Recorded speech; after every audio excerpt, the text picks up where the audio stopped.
everything that we are doing with girls, programs for young girls, for empowerment of girls, for their employability, for improving their gender norms, their rights. I think there's no way we can have that conversation or we can articulate what that means without saying that we also have to work with men and boys. I think the picture is completely incomplete actually if we don't talk about addressing gender norms, addressing norms of masculinity, what that means for young boys and men.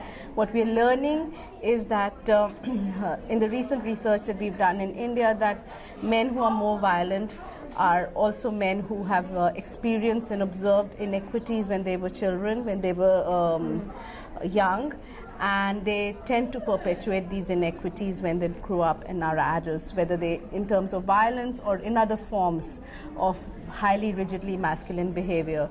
So the fact is that the benefit of this will not just be to men, it will also be to women. So it is important to underscore that we need to continue to work with men and boys. More recently, we are also saying that not just to look at this in terms of a very instrumental approach to work with men and boys. We work with men and boys so we can achieve goals for girls, but it's also important for men and boys themselves, because a lot of the norms of masculinity that are internalized affect their behavior, affect their productivity, and affect their goals in society as their own aspirations as to how far they can go. So I think it has a significance both for men and for women. So we have already a very mature, evolved program called GEMS, Gender Equity Movement in Schools, which is now expanded to 20,000 schools, and it's really a very successful program. We've developed a curriculum for that is transacted for young boys 10 to 14-year-old.